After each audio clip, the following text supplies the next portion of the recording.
Hello friends, how are you all? Welcome back to Ashu official. ఈ వీడియోలో మనం ప్రతిరోజు మాట్లాడే చిన్న చిన్న వాక్యాలను ఇంగ్లీష్లో ఏ విధంగా చెప్పాలో తెలుసుకుందాం. Let's go to the video.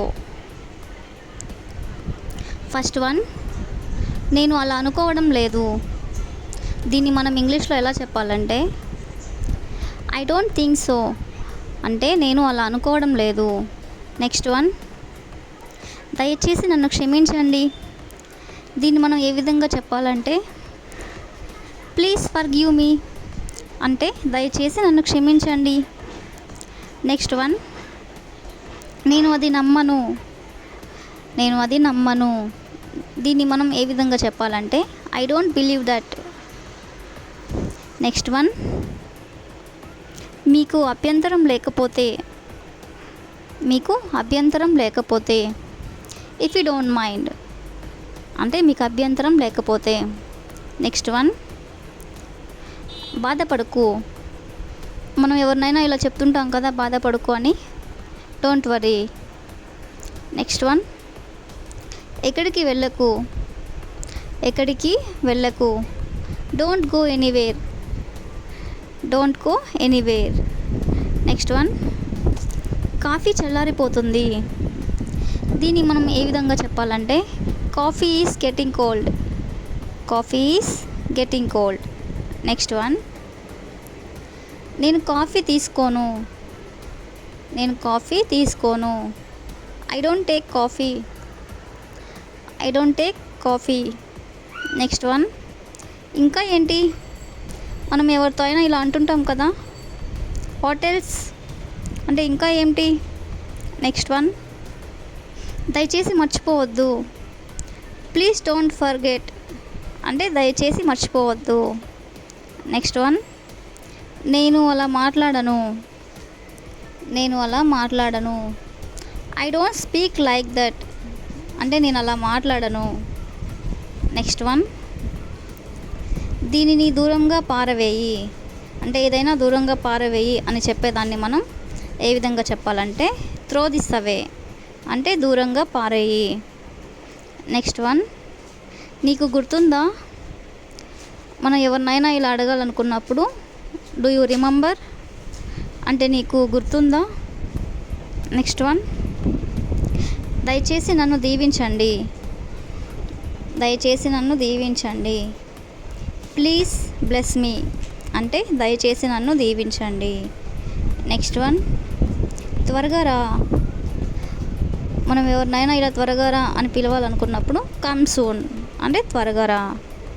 Next one, నీ ముఖం కడుక్కో అని ఎవరికైనా చెప్పాలనుకున్నప్పుడు వాష్ యువర్ ఫేస్, అంటే నీ ముఖం నువ్వు కడుక్కో. నెక్స్ట్ వన్, ఎంత దూరం, అంటే ఇంకెంత దూరం ఉంది అనేదాన్ని హౌ ఫార్, అంటే ఎంత దూరం. నెక్స్ట్ వన్, ఎందుకలా. వై సో, అంటే ఎందుకలా. నెక్స్ట్ వన్, అయితే ఏంటి. సో వాట్, అంటే అయితే ఏంటి. నెక్స్ట్ వన్, నీకు ఏం కావాలి. మనం ఎవరినైనా ఇలా నీకేం కావాలి అని అడగాలనుకున్నప్పుడు వాట్ డూ యూ వాంట్ అని ఇంగ్లీష్లో చెప్పాలి. వాట్ డూ యూ వాంట్, అంటే నీకేం కావాలి. నెక్స్ట్ వన్, నీకు పెళ్ళయిందా. ఎవరినైనా ఇలా అడగాలనుకున్నప్పుడు, అంటే మీకు పెళ్ళయిందా అని అడగాలనుకున్నప్పుడు ఆర్ యూ మ్యారీడ్, అంటే మీకు పెళ్ళయిందా. నెక్స్ట్ వన్, ఆమె నీకు తెలుసా, అంటే ఎవరినైనా ఆ మెంబర్ నీకు తెలుసా అని అడగాలనుకున్నప్పుడు డూ యూ నో హర్, అంటే ఆమె నీకు తెలుసా. నెక్స్ట్ వన్, దయచేసి నన్ను చూసి నవ్వద్దు. Please don't laugh at me, అంటే దయచేసి నన్ను చూసి నవ్వద్దు. నెక్స్ట్ వన్, దయచేసి కొంచెం సేపు ఉండండి, అంటే దయచేసి కొంచెం సేపు ఉండండి అని ఎవరినైనా మనం చెప్పాలనుకున్నప్పుడు please wait for some time. Next one, నీకు తెలీదా, అంటే మీకు తెలీదా అని అడగాలనుకున్నప్పుడు డోంట్ యు నో, అంటే మీకు తెలీదా. నెక్స్ట్ వన్, ఏంటది, వాట్ ఈస్ దట్, అంటే అదేంటి? నెక్స్ట్ వన్, నేనేం చేశాను చెప్పండి అని మనం అలా అనాలనుకున్నప్పుడు వాట్ హ్యావ్ ఐ డన్ అంటే నేనేం చేశాను. నెక్స్ట్ వన్, వాళ్ళు ఎవరు వాళ్ళు, హూ ఆర్ దే అంటే వాళ్ళు ఎవరు. నెక్స్ట్ వన్, ఈరోజు వర్షం రావచ్చు అంటే ఇప్పుడు వర్షం రావచ్చు అని చెప్పేదాన్ని మనం ఇంగ్లీష్లో ఏ విధంగా చెప్పాలంటే ఇట్ మే రైన్ టుడే అంటే ఈరోజు వర్షం రావచ్చు. నెక్స్ట్ వన్, అలాగా, ఈజ్ ఇట్ అంటే అలాగా. నెక్స్ట్ వన్, నన్ను ముట్టుకోవద్దు. ఇలా మనం ఎవరితో అయినా చెప్పాలనుకున్నప్పుడు డోంట్ టచ్ మీ అంటే నన్ను ముట్టుకోవద్దు. నెక్స్ట్ వన్, నువ్వు ఒప్పుకుంటావా డూ యూ అగ్రీ అంటే నువ్వు ఒప్పుకుంటావా.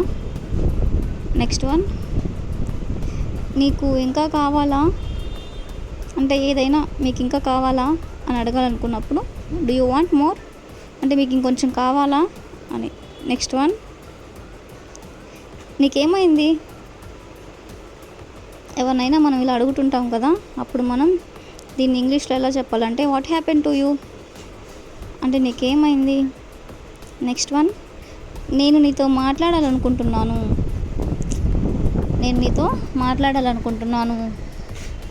I want to speak to you. Next one, దీని ఖరీదంతా what is the prize of this అంటే దీని ఖరీదెంత. నెక్స్ట్ వన్, ఇది నీదేనా. ఎవరినైనా మనం ఇలా అడగాలనుకున్నప్పుడు ఈజ్ ఇట్ యువర్స్ అని మనం ఇంగ్లీష్లో చెప్పాలి. నెక్స్ట్ వన్, అది నాకు ఎంత మాత్రం ఇష్టం లేదు అంటే మనకి ఏదైనా ఇష్టం లేకపోతే మనం ఏ విధంగా ఇంగ్లీష్లో చెప్పాలంటే I don't like it at all అంటే అది నాకు ఎంత మాత్రం ఇష్టం లేదు అంటే నాకు అస్సలు ఇష్టం లేదు అని. నెక్స్ట్ వన్, నువ్వు అలా ఎందుకు అనుకుంటున్నావు. ఎవరినైనా మనం ఈ విధంగా అడగాలనుకున్నప్పుడు